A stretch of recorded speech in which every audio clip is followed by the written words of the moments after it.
Benar kata penduduk kampung. Todak sedang menyerang Singapura, tuanku.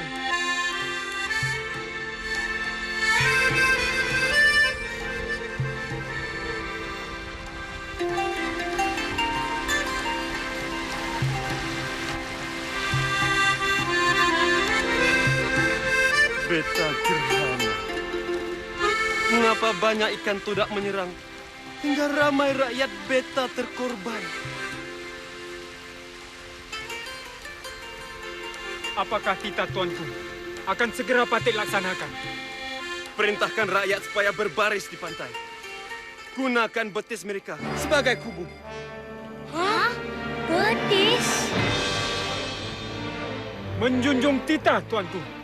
Pengawal, panggil orang-orang kampung. Suruh mereka berbaris di pantai. Jadikan betis mereka sebagai kubu. Baik, Datuk Bendara.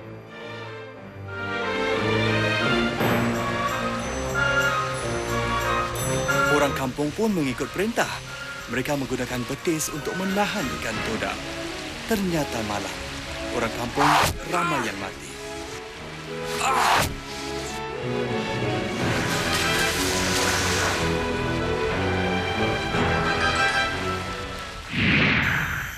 Macam mana ni? Semakin ramai orang mati. Kalau Alif nampak, apa agaknya Alif buat ya?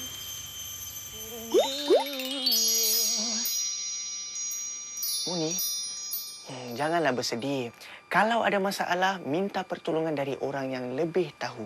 Bukan orang dewasa saja yang dapat beri cadangan baik. Adik-adik macam Muni pun boleh. Asalkan berani mencuba. Terima kasih, Alif. Kalau betis digantikan dengan batang pisang, kan bagus. Batang pisang lebih lembut. Betul kata awak tu. Cakaplah pada dia. Saya? Tapi dia raja. Takkanlah dia hendak dengar cakap dengan budak kecil seperti saya. Kalau saranan awak baik, apa salahnya? Muni, tengok pandai-pandailah. Nanti sudah baru tahu.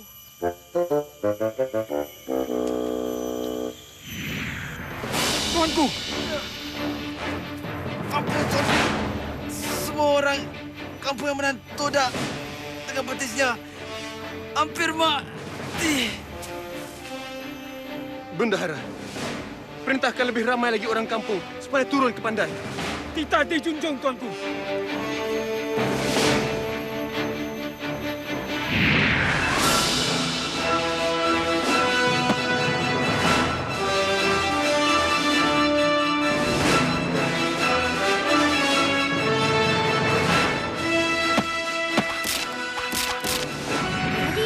Pergilah beritahu Raja. Kalau tak, semakin ramai orang akan mati.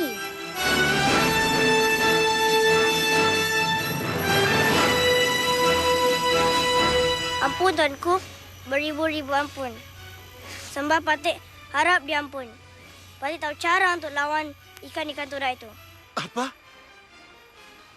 Kamu tahu cara untuk melawan ikan todak yang banyak itu? Ikan ialah binatang yang tinggal di laut. Bahagian badannya sesuai untuk ia tinggal dalam air. Ikan bernafas dalam air menggunakan insang. Air akan masuk dari mulutnya dan keluar dari insangnya. Insangnya akan menyedut udara dari air yang membantu ikan bernafas. Ikan-ikan perlukan sirip. Kalau tidak ada sirip, ikan tak dapat berenang dengan lurus dan menegak. Kita boleh lihat sirip di atas dan bahagian tepi badan ikan. Ekor ikan pula membantu ikan untuk bergerak ke depan. Tapi kawan-kawan tahu tak, kan tidak ada kelopak mata seperti kita. Cuma ikan jerung sajalah satu-satunya jenis ikan yang ada kelopak mata. Menarik kan?